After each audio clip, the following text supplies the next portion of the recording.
Hi, for those of you who are new, because we have like 12 new people who signed up. That's awesome. We appreciate that here at the museum, and I know Duane does as well. My name is Ashley. I'm the curator here at the Crested Butte Museum, and I just like to go through a few things before we start the program. Welcome to the thrilling history of the Gunnison County with Dr. Duane Vandenbusche here tonight. I do like to start off by just giving a brief land acknowledgement. The museum does recognize that we are all guests here on this land, which is historically Ute territory. Crested Butte has no known place names under the Ute language, but we do acknowledge that the Uncompahgre and the Tabawash Ute were forcibly removed from this area due to the Brno Treaty. The locations within which we explore in this series are areas which the Ute have historically used for hunting, gathering, and traveling grounds before their land was stolen by the U.S. government. Despite the many atrocities committed, Indigenous communities are still committed to leaving the world a better place than they found it. While we here at the Crested Butte Museum could never do their own history justice, we do offer a small exhibit with the information about the Paleo-Indigenous peoples of the Gunnison Valley, the Ute people, information on the Brno Treaty, and the Los Pinos Indian Agency as well. We strongly suggest visiting the Ute Museum that is in Montrose, Colorado. It's important to realize that these land acknowledgements can just help educate, and it's also important for a call to action. Opportunities to help out our Indigenous communities is to donate to those organizations where your money goes straight to the people that they benefit, such as the American Indian College Opportunity Fund, stuff like that. It helps empower the Native youth in our country. These actions can lead us towards the allyship and reconciliation by conducting your own research of Native peoples in your local communities that were forcibly removed. And I always like to strengthen that as well. So research is good. Another thing I always like to talk about here, if you would like to make a donation for this series to continue, you can do that on our website, and all of it goes to the museum. We are a nonprofit, and it funds this program currently and future programs that we have here with Duane and other programs. The museum right now is currently closed Monday, Tuesday, Wednesday, open the rest of the week from 10 to 6. And then last night we had a talk here with Duane, and I just want to give a quick info bite on this. It was about the Colorado Water Compact. It is the 100-year anniversary coming up on November 24th. And so last night Duane had a talk here. I did record the audio for that program. And so in the next week or so, I'll edit that, and I'm going to release that on our SoundCloud so you guys can listen to the conversation that Duane had here. And we had some really great questions from everyone that was here in person. As for last week's episode, that will be uploaded either probably by Thursday at the latest. So just so you know, and then this episode probably will just put that one out as well on this Thursday or Friday. And this program is being recorded, and it'll be available on our YouTube page. So you can just go into your browser and type in YouTube Crested Butte Museum under thrilling history of the Gunnison Country. Oh, looks like. And then I do want to give a shout out to all of our sponsors for this program. Bud Bush, sorry, from Bluebird Realty, Kachiber Saloon, and Dave Taylor, aka KOA Dave. Without these sponsorships, our donation, the programs wouldn't exist. So we really appreciate that. We will have time for the several questions at the end of the program. So stay tuned. And it looks like I just got a message from Pete Dunda. Had a hard time joining. Pete, are you good though now? You're all set up? Okay. So I'm going to hand this over to Duane and then pull up the screen. Okay.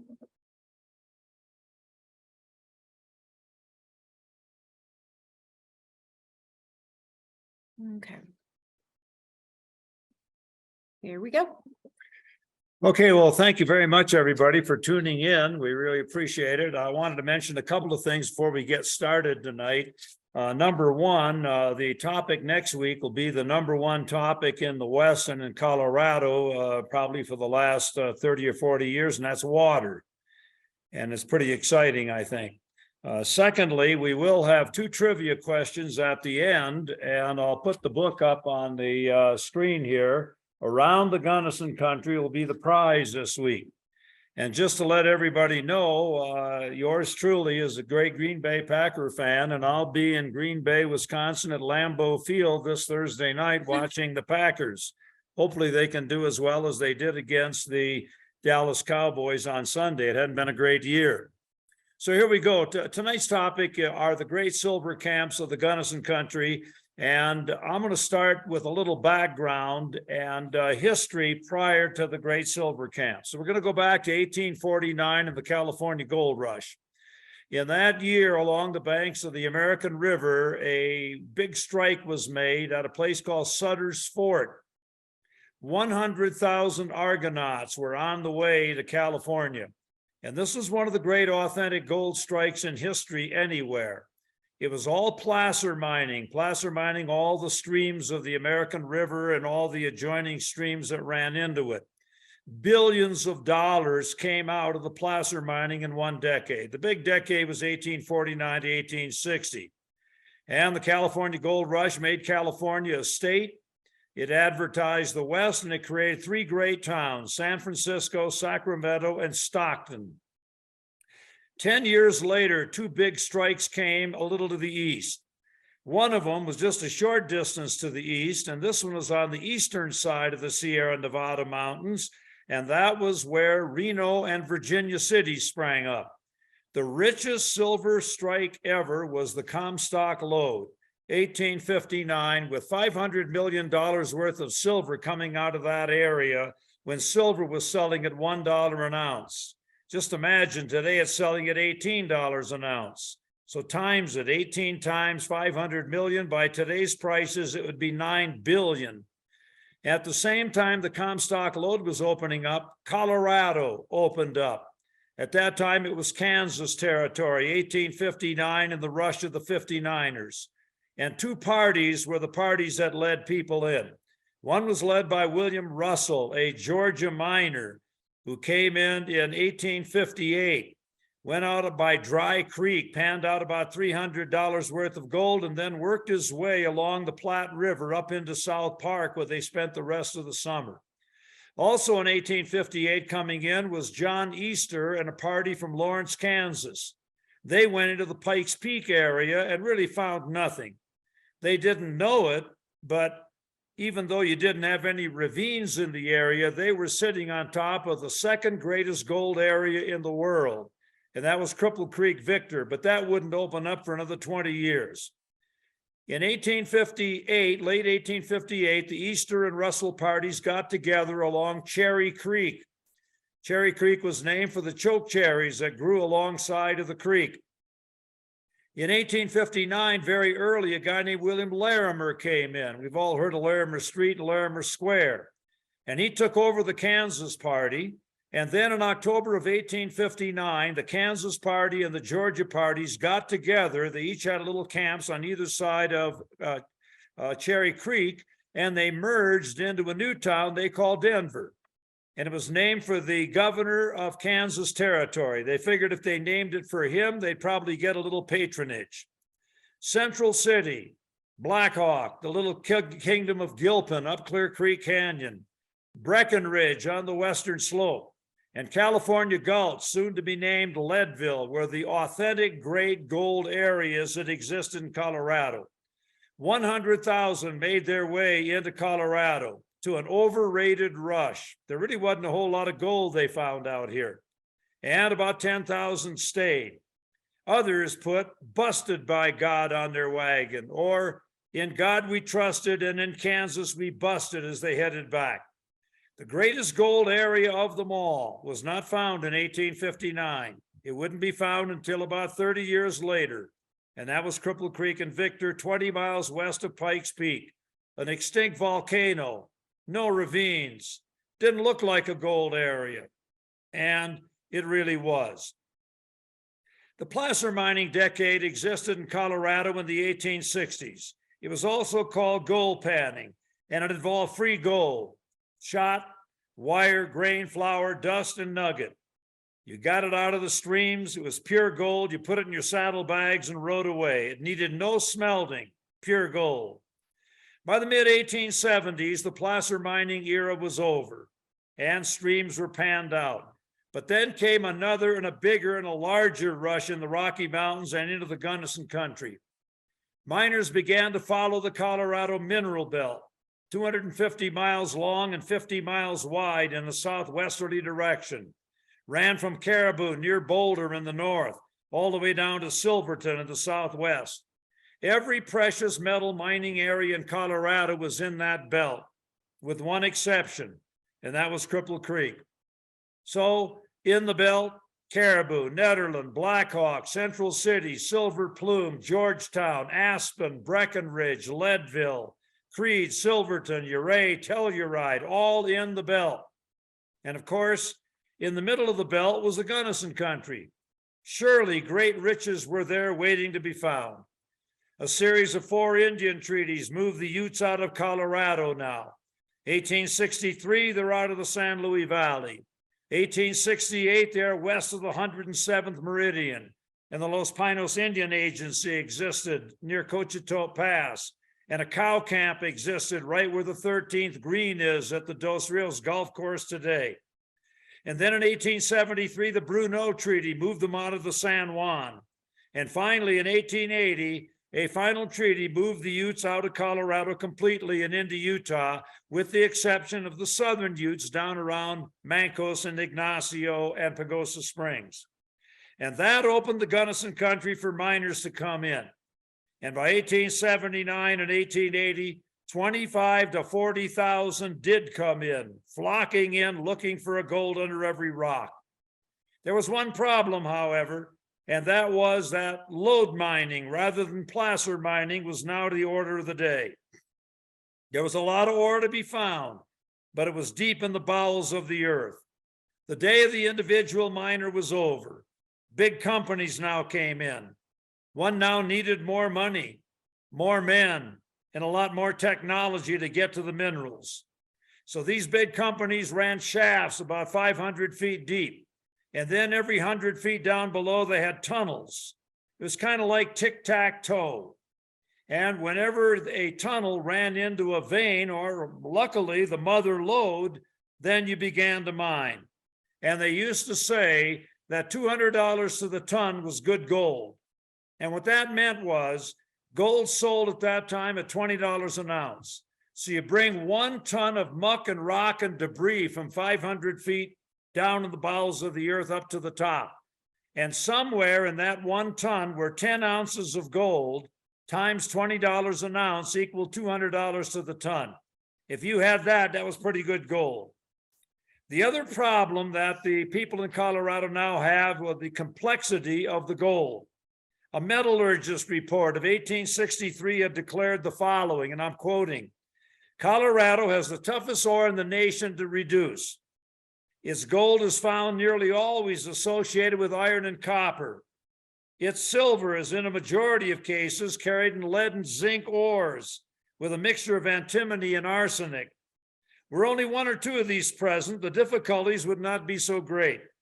As it is, however, a small number of mines yield rock that can be handled in any other way than by a long and complicated and expensive process." As people came into the Gunnison Country in Colorado, there were certain characteristics that existed in all the mining camps, and here they are. Number 1, the mining camps exhibited an urban frontier, far different than the rural frontier we had in the Great Plains, with farmers living maybe 10 miles away from each other. Anytime you put 2,000 to 5,000 people in the mining camps, that was urban. Secondly, all mining camps led a short existence. It was an extractive industry. And when the ore ran out, the mining camp came to an end. It died.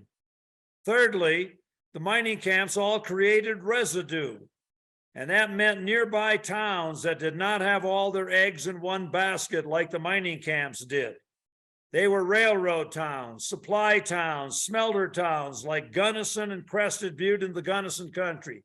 When all the great silver towns died, Gunnison and Crested Butte did not, because they didn't have all their eggs in that one basket. Number 4, the mining camps solved their problems quickly and pragmatically. They couldn't screw around. If somebody was guilty of claim jumping or murder, they would have a trial on Sunday morning when everybody came in from the camps, and they would tar and feather somebody or hang them. The Animas Forks pioneer, not far from Silverton, said this: "There'll be no appeals from this court, because this court is the highest court in the nation." And it was, at 11,200 feet. Number 5, the mining camps were very cosmopolitan. They came from all over the nation and all over the world looking for riches.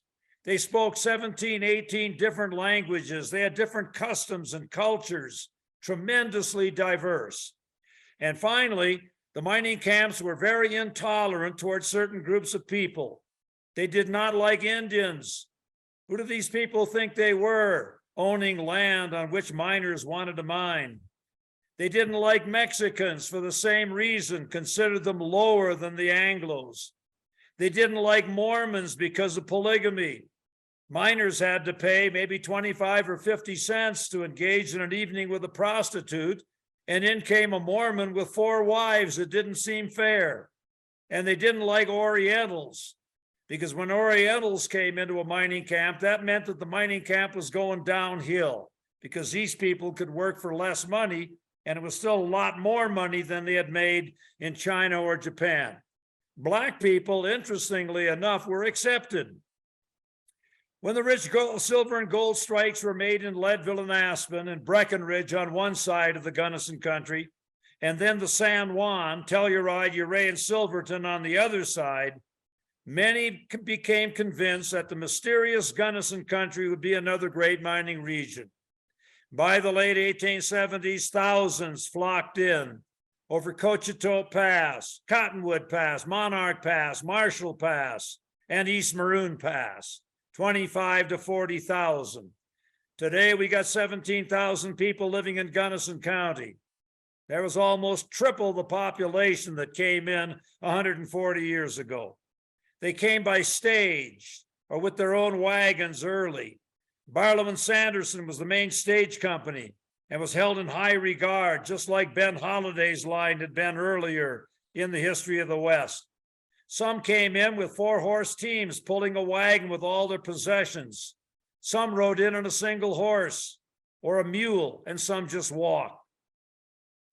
There were 5 great silver camps in the history of the Gunnison Country, and the greatest of them all is the one we're going to start with, and that was the great town of Irwin, located just over 10,000 33-foot high Ohio Pass to the south, and the supply town of Crested Butte 10 miles to the east, or 10 miles to the east. It was located in a spectacular place, over 10,000 feet in elevation. Beautiful Lake Brennan was by the mines, and above was beautiful Scarp Ridge with stunning mountains like Owen and Purple and Ruby towering above. Placer miner Jim Brennan had mined there in 1872, but now rich silver strikes brought miners in. The first strike in Irwin came in July of 1879 when the Lead Chief mine was discovered and sold for $50,000. 6 days later, William Fisher's ox team and heavily laden wagon got stuck in Ruby Gulch below Lake Irwin. He was pulled out by Orville Mace's mules. The grateful Fisher told Mace that he would give him half an interest in the first mine that he found. The next morning, Fisher found ruby and wire silver and named his 2 claims the Forest Queen and the Ruby King.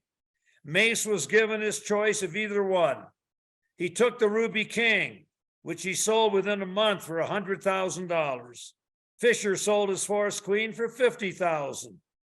These finds created great interest, and thousands of miners flocked in. An amazed reporter, Robert Strayhorn, observed, "This area is probably the only one in Christianity where 10 and 12-foot holes sell for $100,000 to $200,000. One big problem was that Irwin was inside, 5 miles inside the Ute Indian Reservation. In short, it was on the reservation. So when the Meeker Massacre occurred in northwestern Colorado, and 11 men were killed by Ute Indians, a stockade was put up. And the miners decided that if 3 fast shots were fired, everybody had to rush and get inside the stockade because an attack was imminent. And then one day, one of the miners went out, ran into a bear and snapped off 3 fast shots and killed the bear, and took his time skinning it out, and walked in to Irwin with every gun behind the stockade trained on them. They weren't amused. The miner had simply forgotten what 3 fast shots meant. Supplies were brought in via Ohio Creek and over Ohio Pass from near a little place called King's Ranch on the creek. Men skied in during the winter of 79 and 80 with 50 to 100 pounds on their back. They left at 2 a.m. when the snow was cold and they wouldn't break through. They skied in for 20 miles and they made $20 a trip. Man-killing work, but a lot more money than you could make mining. The original name of the camp was Ruby for the ruby silver found there, but it soon became renamed Irwin. And it was named for Dick Irwin, a prospector who had prospected throughout the Rockies, a happy wanderer, a Pony Express rider, a man who had served in the Colorado legislature and owned mines in Irwin, very respected. 40 feet of snow fell during the 1879 winter, and a famous story was told about a couple of tenderfeet coming in, seeing a stovepipe out of the snow, way above the snow. And a couple of guys said, well, we got a cabin down below, but it's covered up by snow. And when the snow melts out, you'll have the cabin. So they sold it to them. And then obviously in the spring of the year, when all the snow melted, no cabin and the stovepipe just fell over. Some of the miners came in to Irwin via the Pioneer Wagon Road from Crested Butte. Today, it's a mountain bike trail. Most, however, came up from Ohio Creek. Remember, there is no railroad in the Gunnison Country until August of 1881, and wasn't one into Crested Butte until November. By June of 1880, a long line of men were along the road along Ohio Creek, from every nationality, rich and poor, educated and uneducated, on foot, horseback, or riding atop wagons with their light possessions with them. They were heading, they hoped, for an El Dorado. The supplies had come in from Alamosa. That's where the railroad ended in 1878. So from that spot, they all had to come in with freighters pulling in all their supplies. And one of the great freighters was a guy named Dave Wood. Another guy was J.C. McClure.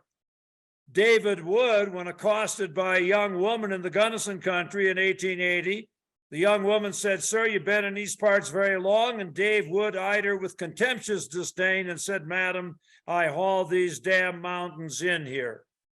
6 mercantile houses had their supplies piled up at Skinnerville on the base of Ohio Pass, waiting for the snow to melt.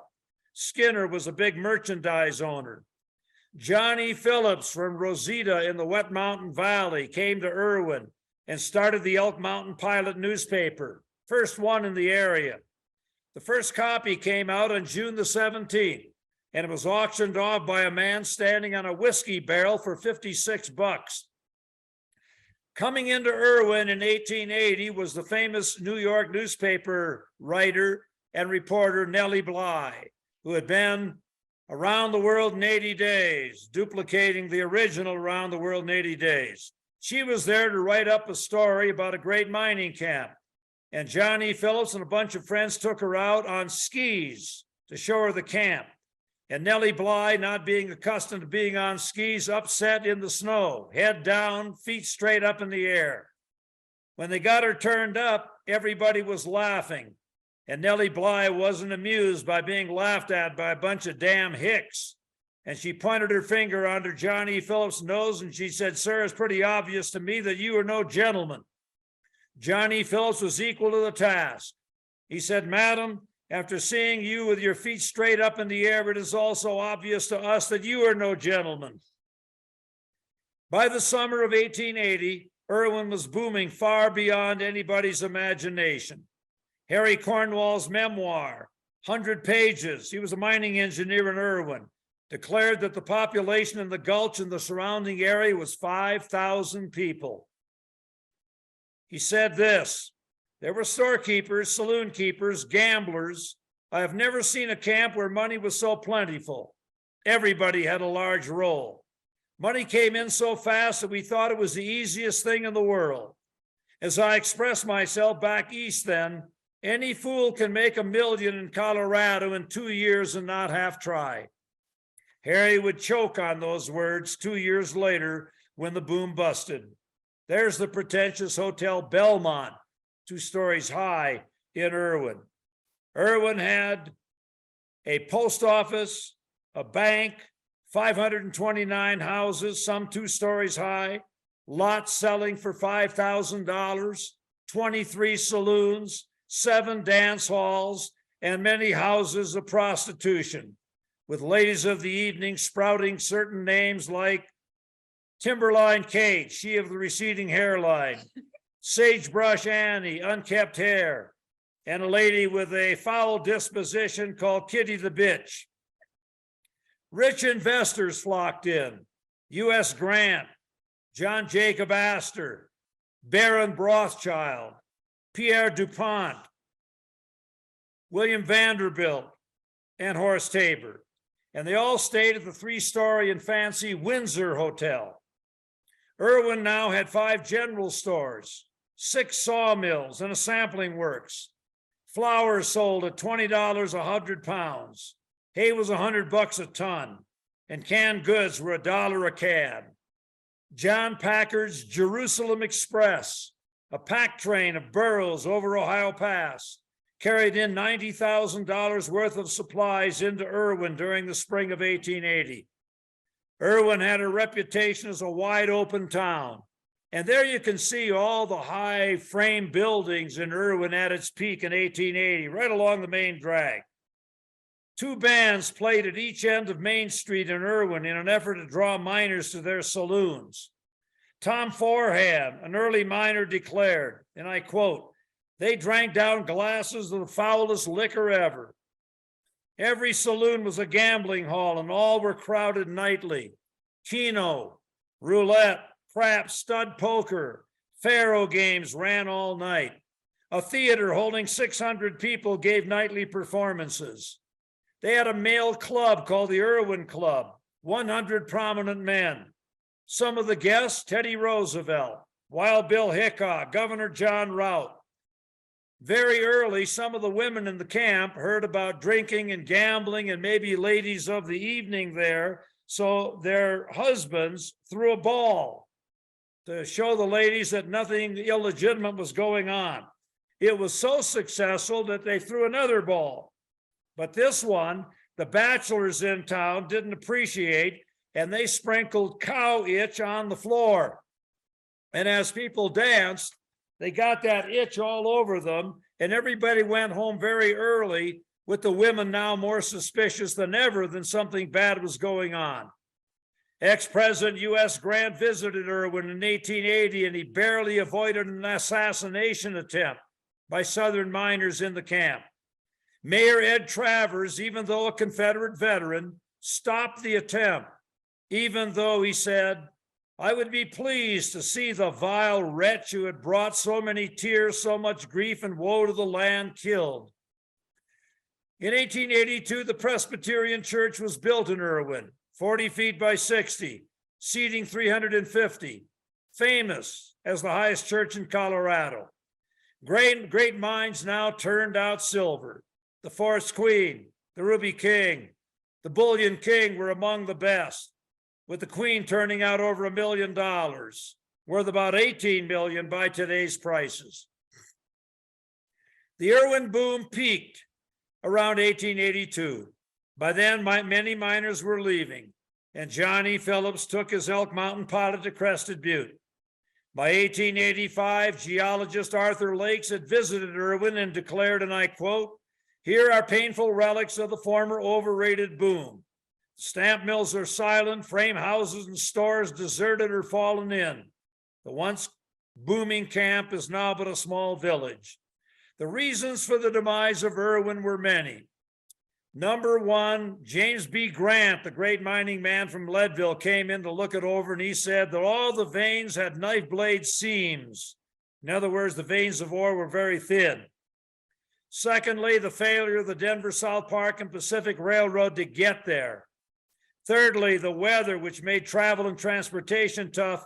And number four, the silver panic of 1893, which saw the price of silver drop to 58 cents an ounce. The good times were all gone. In the 1970s, a lieutenant colonel, John Hahn, came in and worked the Forest Queen mine, a great gentleman. And he would work in about 10 to 15 feet a year. Never really found anything, but he always left a note in his cabin. And he said, the refrigerator is full, take whatever you need, and then just bring in and replace it the next time you're here. Dan Thurman built the big Irwin Lodge, which still stands in the 1970s. And today, a few people live in Irwin off the grid. And the company called 11 engages in cat skiing and some of the best powder in the state off Scarp Ridge. So much for the great town of Irwin. We now come to the second great silver camp in the Gunnison Country, and that is Gothic, which grew up in the shadows of 12,500-foot-high Gothic Peak and at the junction of the East River and Copper Creek, 8 miles north of Crested Butte in 1879. This was called the City of Silver Wires because that's the kind of silver that they had, Gothic. The name came from the shape of the mountain above it, resembling a Gothic cathedral. In May of 1879, the Jennings brothers discovered the famed Sylvanite mine, and you're looking at it above Copper Creek, starting a great rush to the area. Now you can see there's so much snow that the cabin is about inundated, and these guys are stockpiling ore for the spring of the year when they can look it over. The only contact Gothic had with the outside world came via Louis Barthel, the mail carrier who skied in alone in the winter along the East River from Crested Butte. By 1881, 3,000 people lived in Gothic and the surrounding area. And there's a great shot of Gothic in 1881. You can see the buildings are pretty high.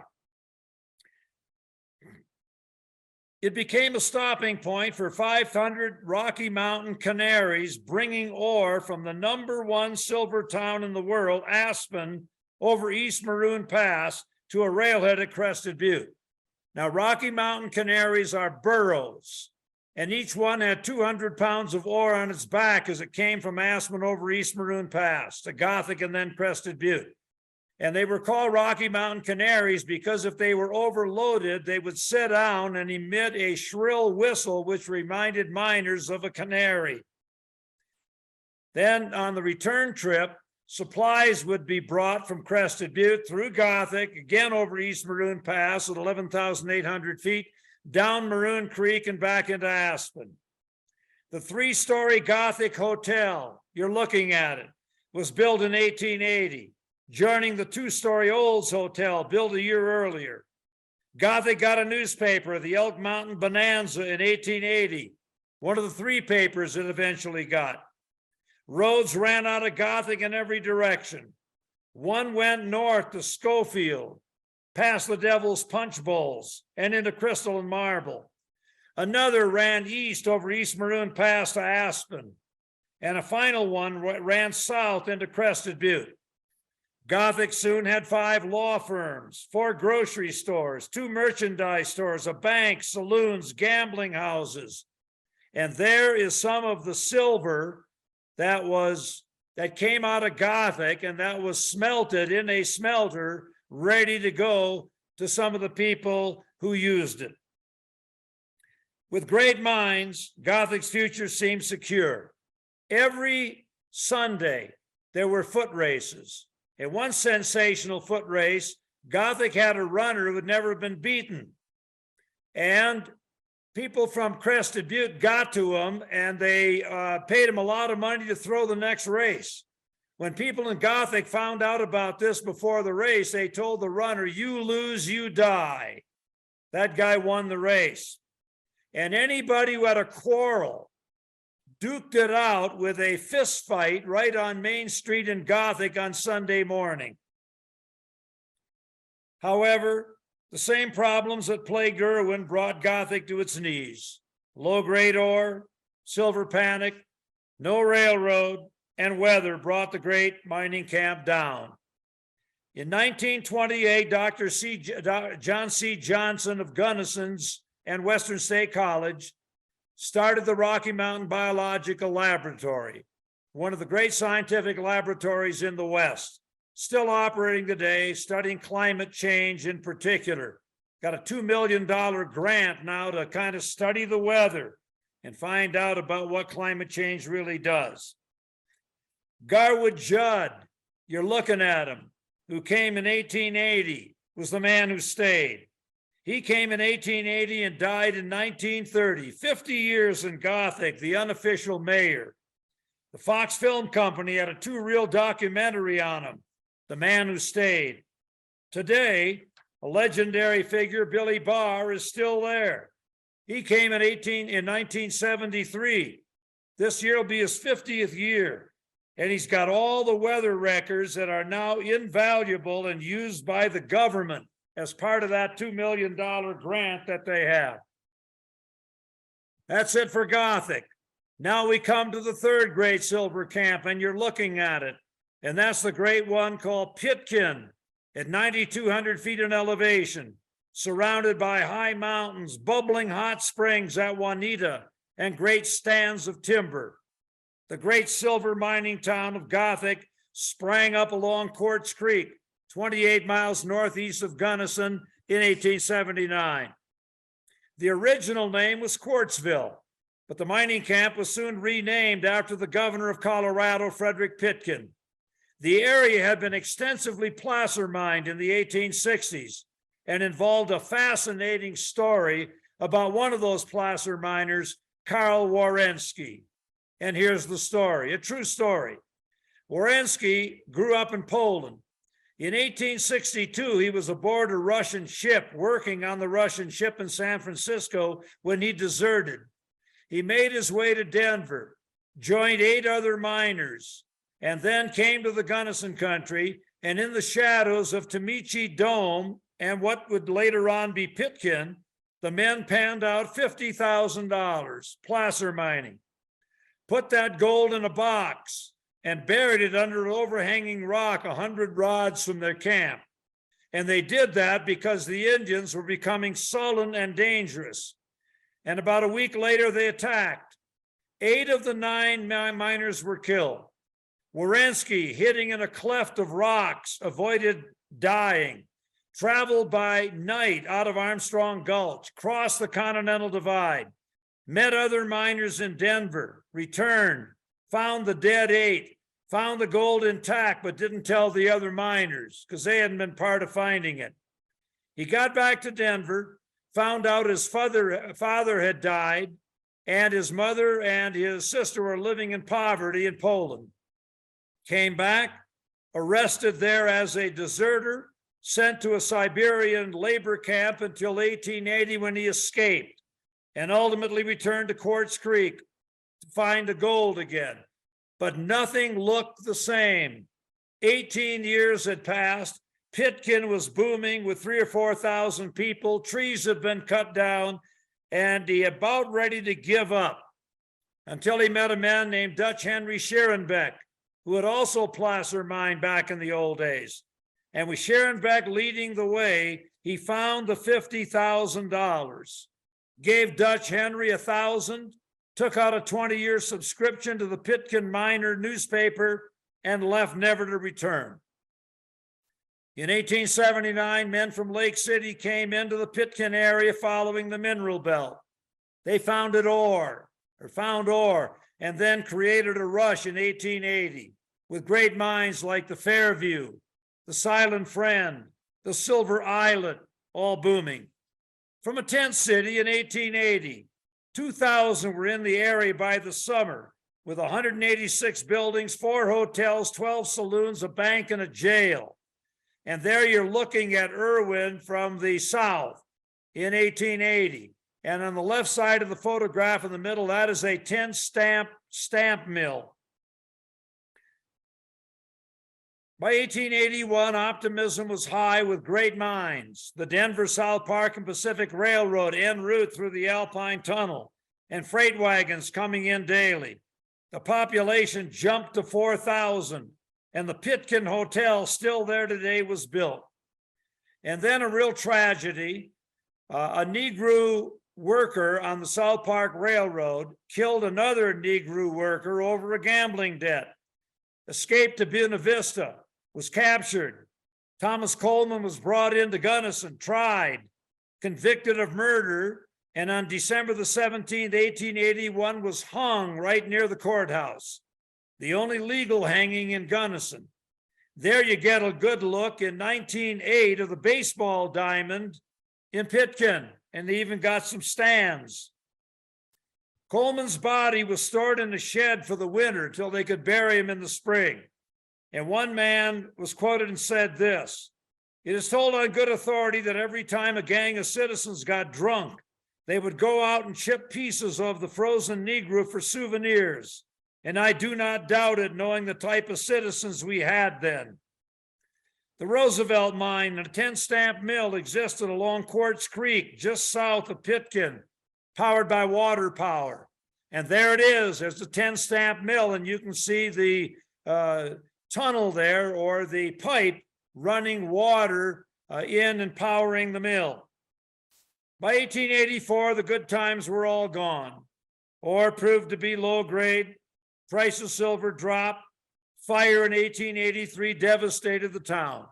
But Pitkin never became a ghost town like the other camps, because the railroad continued to run until 1910, and the Trinchera Lumber Company had 500 men working for it, hauling out ties, mine props, and wood for homes, and they operated out of Pitkin and Sargent's. Pitkin also got a fish hatchery, and nearby ranches existed. Today, about 100 people live there, and the Pitkin Hotel is being restored. And there you can see, it was called the Bonton then, but the Pitkin Hotel is now being restored, and I look forward in about a year to having that building completely look different. It's going to be great. And now we come to the fourth great mining town in the Gunnison Country, and that is White Pine. White Pine is located just as you start heading up Monarch Pass. Instead of heading up the pass, you take a left-hand turn. And 13 miles near the head of the Tomichi is the great town of White Pine, and there you see it in 1881. It's near the headwaters of Tomichi Creek, near Old Monarch Pass and Battle Mountain. If we can put the next one up, Ashley. And on Battle Mountain, right outside of White Pine, every fall, you see the famous Liberty Bell. These are aspen trees turning orange with the evergreens, and it's a perfect Liberty Bell, and you can see that every fall. Fantastic. Great silver mines were located near White Pine and in nearby North Star and Tomichi, two other great mining camps. The great early mines, there's the great town of Tomichi, located a couple miles above White Pine. The great early mines were the Eureka, the North Star, the May Mazeppa, and the Carbonate King. From 1880, when one person said White Pine was a howling wilderness of down timber with never a hut or a jack trail through it, the White Pine toll roads brought in miners. The Monarch Toll Road, the Gunnison and Black Sage Toll Road, and the White Pine Toll Road all brought people in. George Irwin started a famous newspaper with a great name, the White Pine Cone. Another famous place, a saloon called the Dewdrop Inn, D-E-W, Drop In, also came into being. White Pine also got a school, as well as the White Pine Hotel. There you can see one of the mercantile stores. However, by the late 1880s, White Pine had become a near ghost town for the same reasons as Irwin, Gothic, and Pitkin. But it had a couple more hands to play. When World War I and World War II came, there was a great demand for lead and zinc for the war effort. And the Akron Tunnel and the Callahan Lead and Zinc Company reopened the mines to produce lead and zinc for the war efforts. There you get a great look at the White Pine Town Band. And if we can hit the next one, and there is the Callahan Lead and Zinc Company and one of their publications in 1948. That mine operated until 1953, when it finally shut down. Ann Steinbeck was one of the old timers from Gunnison who taught there. And interestingly enough, the miners built a rope tow for the young people to ski. And it was one of the 11 ski areas with lifts in the history of the Gunnison Country. And the final great mining camp of the Gunnison Country was on the edge of an area that the Indians called the Valley of the Gods. 30 miles long, 8 miles wide, Taylor Park. There you get a great look at what existed before the Taylor Dam. This is the Taylor River coming through the cut. And right where the cut is became the dam, built 1935 to 1937. It was a lush area with one great ranch after another with irrigation coming from the Taylor River. Bordered by 14,000 footers of the Sawatch Range, and you can see them in the background in the north, 12,000 and 15-foot high Cumberland Pass to the south, and Taylor Canyon to the west, and then Taylor Pass and Aspen to the north. That's where Taylor Park existed. And the park was home to some of the first mining in the Gunnison Country. Placer miners like Jim Taylor and Fred Lottis had been there in 1860 and 61. Taylor's got the park named for him. Lottis named nearby Union Park because he was a member of the Union Army during the Civil War. Taylor scooped up a half ounce of gold out of Willow Creek in 1861 and panned out a half an ounce of gold. Keep that in mind because that's how Tin Cup got its name 20 years later. Tin Cup was actually 2 miles south of Taylor Park. And in 1879, when rich silver discoveries were made, thousands flocked into what many called the next Leadville. Hillerton, 2 miles to the north, was the first mining camp. But when most of the mines appeared a couple of miles south, Tin Cup took over as the next great mining camp. And in they came. Over Dave Woods, 1877 Cottonwood Pass Road. Over Cumberland Pass from Quartz Creek. From Taylor Pass from Aspen to the north, and from Cochito Pass in the east. It was a very tough bunch that came into early Tin Cup. They were from the Black Hills of the Dakotas. The original name of the mining camp was Virginia City, but the U.S. Post Office forced a name change because there was a Virginia City, Nevada, and a Virginia City, Montana, hence a lot of confusion. Tin Cup was as violent and as high a rolling camp as ever existed in the Gunnison Country. They get a great shot of it in the winter in 1908. 2 sheriffs were killed there, and one wound up in an Illinois insane asylum, where he died 3 weeks later after pacing his cell, thinking he was still walking his Tin Cup beat. Tin Cup had great gold and silver mines around the camp, including the Gold Cup, the Jimmy Mack, and the Anadedrika. The census of 1880 showed a population of 1,495, with another 2,000 transient miners in every gulch nearby. Tin Cup had a great red light district, with 50 women selling dances for $1 to miners and their bodies for much more. By 1882, 3,000 were in camp. By then, Tin Cup had 20 saloons, 4 hotels, including the St. James, the Pacific, the Grand Central, and Aunt Kate Fisher's Hotel and Restaurant. Aunt Kate was a Negro woman, came out of slavery from Virginia, went to Buena Vista, and then came to Tin Cup in 1879 to run the best restaurant and hotel in town. She was highly revered by the people of the community. When she died in 1901, the entire camp turned out for the funeral, and she was buried in the Tin Cup Cemetery. Tin Cup now had a post office, 3 newspapers, and a slaughterhouse on the edge of camp, and hopes of a railroad, which was surveyed in but never came. It would come through Taylor Canyon. 10 miles away from from White Pine, or Tin Cup, I should say, was Sargent's. And Sargent's one of the supply towns. And there's a good look at a lady with her son in a snowdrift box, mounted on a sled, skiing out from White Pine, actually, all the way out to Sargent's. Tin Cup was laid out in checkerboard fashion, and a dam above supplied the water. The cemetery was divided into 4 sections or knolls: Catholic knoll, Protestant knoll, Jewish knoll, and Boot Hill for the ne'er-do-wells. By 1890, Tin Cup had faded. The railroad did not arrive. Smelters didn't work. The mines weren't high grade, and the heavy snow and cold were problems. 2 legendary men became well known in Tin Cup. One was Canadian-born Alex Perrant, grew up in the San Laurentian Mountains of French Quebec, Canada, came early to Tin Cup, where he suffered a very badly broken hand and lost a couple of fingers in a mine explosion. Couldn't mine anymore, but now became the mail carrier from 1880 to 1918, and listen to this route. St. Elmo on Chalk Creek on the east side of the divide, over Tin Cup Pass at 12,154 feet, into Tin Cup, 20 miles through Taylor Park, over 11,800 foot high Taylor Pass, down Express Creek into Ashcroft, and then 11 miles further into Aspen.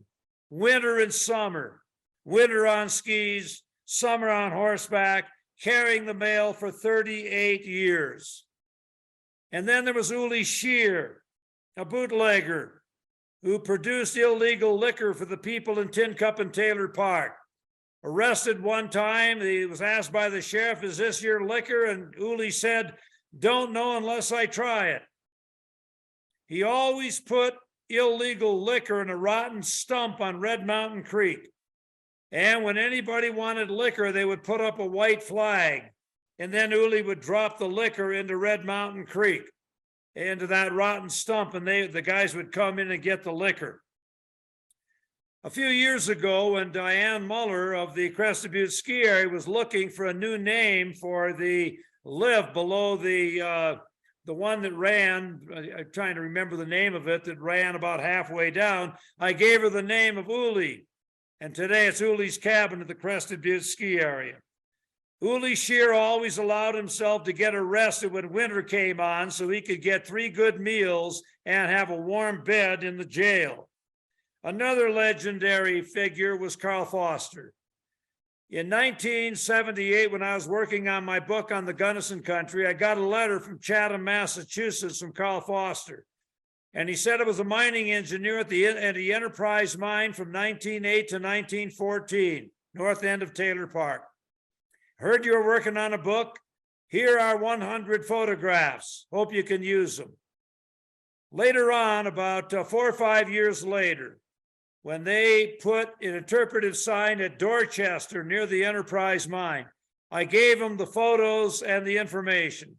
And I said, you don't get them unless you put courtesy of Carl Foster. I always wish I could have met the guy. He was 92 years old, and in the letter he said, I'm 92 and I failed a lot the last year. So I'm sure he died soon thereafter. Eventually, there were 9 towns that existed in Taylor Park. 1935 to 1937, Taylor Dam was built, damming up the Taylor River, 106,000 acre-feet of water owned by the Uncompahgre water users out of Montrose. There is a great shot of an early automobile in the 1930s making its way through tremendous snow heading towards Gunnison through Taylor Canyon. One of my good friends, a guy named Frank Seaton, 98 years old, been coming into Tin Cup and Taylor Park since 1924 when he was 6 months old. This year and in all future years during the summer, square dances every Friday night at the Tin Cup Town Hall. And the last town of the Gunnison Country is kind of on the edge, Lake City. Started in 1874 when Otto Mears and Enos Hotchkiss were building the Saguache to San Juan Toll Road. from Saguache in the San Luis Valley down towards Silverton. Lake City got its name for Lake San Cristobal nearby, second largest natural body of water in Colorado. The lake was created by the Slumgullion Slide of 1300. Because of leaching, the whole side of a mountain gave way, dammed up the lake fork of the Gunnison River, and created the lake. And Lake City, of course, is where Alfred Packer, the Colorado cannibal, was tried and convicted, with the judge saying, "There were 7 Democrats in Hinsdale County, and you voracious man-eating bastard, ate 5 of them. I sentence you to be hung by the neck until you're dead, as a warning against reducing the Democrat population of this county." Well, Packer got off and spent 15 years in prison for manslaughter, and then was released in 1901, died in Littleton 1907. 500 people in Lake City today. County seat of Hinsdale County, bank, ski area, museum, Presbyterian church, oldest on the western slope, and courthouse. Here is the legacy of the silver camps of the Gunnison Country. They brought in the first large population into an unknown area and advertised the Gunnison Country. They brought in 2 railroads, the Rio Grande and the South Park. They led to the success of ranching because ranchers did well supplying beef to the mining camps. And they produced great mineral wealth with silver and gold and copper and lead and zinc. $30 million by those prices. That would be in the hundreds of millions of dollars today. And that, ladies and gentlemen, is it on the great silver camps of the Gunnison Country. And we are now ready to rock and roll with the 2 trivia questions. First come, first serve, and Ashley's going to tell you how to answer, with Around the Gunnison Country book as the prize. Okay, everybody, just as Duane just said, he's going to have a question. I have 1 chat box this year, which is way better. So first come, first serve. All right, here we go. First come, first serve. 2 questions. Number 1, I want the name of the New York reporter that came to Irwin and went skiing with John E. Phillips. And secondly, I want the name of the mountain pass between Aspen and Crested Butte, where 500 burros carried supplies into the railhead. We await the answer of both. The woman who skied at Irwin and the mountain pass between Aspen and Crested Butte. And then Nellie Blue and Eastman Pass. Vicky Figmaster got it. Vicky, very good. Other good answers, but I think Vicky is first. Great job, Vicky. That's Nellie Bly and East Maroon Pass. Now, ladies and gentlemen, any questions or comments? We'd love to hear any comments you have or any questions you might have on tonight's presentation. Remember, next week is going to be water. As Samuel Taylor Coleridge said, water, water everywhere, not a drop to drink. That's kind of like situation we're in Western Colorado today. Yeah, thanks, Keith. Can't type that fast. Don't know the answer anyway. Yeah, thank you. Any other comments, folks? Get on the chat board and let us know what you think. Is that what we had on? Right now, not from before. Hi, Susan. Yeah, the Jim Schmidt, the lithium mine, Jim, I know in the Powderhorn, they've got rare metals in that area. And I think that company is thinking of mining lithium out of the Powderhorn. But I don't know much more about it. Yeah, Susan, thanks a lot. Why were the buildings in Irwin and Gothic taken down? You know, actually, a lot of them in Irwin were brought into Crested Butte. In Gothic, a lot of them were brought into Crested Butte too. No. Bill Grierson says, remember dancing at the Pitkin Hotel to the tunes of Dave Bradley. Yeah, great photos, Melanie, and how short-lived most of the camps were, and they really were short-lived. Many of them about 10 years or even less than that. Didn't see an accordion in the band. What Western State football announcer used to start the broadcast with the comment, "Uncompadre, peek off in the distance"? I think that's me. Owen Fulmer says, "Sorry, Keith, I knew the answer, but have the book." Ha. Any other comments or questions, folks? Go right ahead. Love to hear from you. Yeah, great to have everybody on board. Say hi to Larry Tanning out in Costa Rica, Ed and Patty Holdhouse out in St. Louis. A lot of other great friends. Hope to get a chance to see you when you turn on the Green Bay Packer Tennessee Titan Thursday night football game. Look for me. I'll be in the 40th row, probably bundled up. From there, it's on to my farm about 90 miles away for about 3 or 4 days. Any other questions or comments, everybody? What is the record snowfall for Gunnison? I can tell you that. 2007-8, winter of 2007 and 8, 103 inches in Gunnison, 428 inches in Crested Butte, 528 inches at Monarch. What kind of silver was most valuable, or did it all value the same? Pretty much all valued the same after they smelted it. You had wire silver, and it came in many forms, Susan. But obviously used in silverware for dentists. It's used everywhere. And it was in big demand in those days, as was copper because of electricity, and lead and zinc for the war effort. Oh, I have a question. You bet. Was there any big revolts that happened, like labor strikes in the mines in Irwin?